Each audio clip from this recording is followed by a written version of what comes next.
മോശയുടെ കാലത്ത് മരുഭൂമിയിലെ പാളയത്തിൽ പ്രഭാത സൂര്യൻ ഉദിക്കുന്നു. ദൈവസന്നിധിയിലേക്കുള്ള വഴിയൊരുങ്ങുന്നു. ആരെങ്കിലും യഹോവയ്ക്ക് ഭോജനയാഗമായ വഴിപാട് കഴിക്കുമ്പോൾ അവൻ്റെ വഴിപാട് നേരിയ മാവ് ആയിരിക്കണം. അവൻ അതിന്മേൽ എണ്ണയൊഴിച്ച് കുന്തിരിക്കവും ഇടണം. അഹരോന്റെ പുത്രന്മാരായ പുരോഹിതന്മാരുടെ അടുക്കൽ അത് കൊണ്ടുവരണം.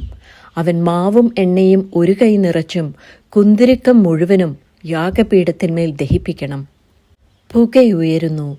ആകാശത്തിലേക്ക് ദൈവം സ്നേഹത്തോടെ സ്വീകരിക്കുന്നു. ഹൃദയത്തിലെ നന്ദിയും സമർപ്പണവും ദൈവത്തിന് ദഹനയാഗമായി അർപ്പിക്കപ്പെടുന്നു. യഹോവയ്ക്കുള്ള ദഹനയാഗങ്ങളിൽ ഇത് അതിവിശുദ്ധം. മനസ്സിലെ യാഗം വിശുദ്ധിയുടെ വഴിയിലേക്കുള്ള വിളിയാണ്. മോശയുടെ കാലത്ത് മരുഭൂമിയിലെ പാളയത്തിൽ പ്രഭാത സൂര്യൻ ഉദിക്കുന്നു. ദൈവസന്നിധിയിലേക്കുള്ള വഴിയൊരുങ്ങുന്നു.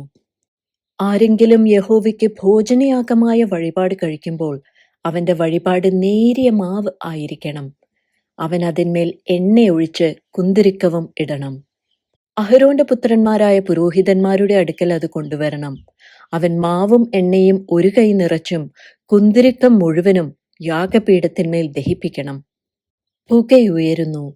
ആകാശത്തിലേക്ക് ദൈവം സ്നേഹത്തോടെ സ്വീകരിക്കുന്നു. ഹൃദയത്തിലെ നന്ദിയും സമർപ്പണവും ദൈവത്തിന് ദഹനയാഗമായി അർപ്പിക്കപ്പെടുന്നു. യഹോവയ്ക്കുള്ള ദഹനയാഗങ്ങളിൽ ഇത് അതിവിശുദ്ധം. മനസ്സിലെ യാഗം വിശുദ്ധിയുടെ വഴിയിലേക്കുള്ള വിളിയാണ്.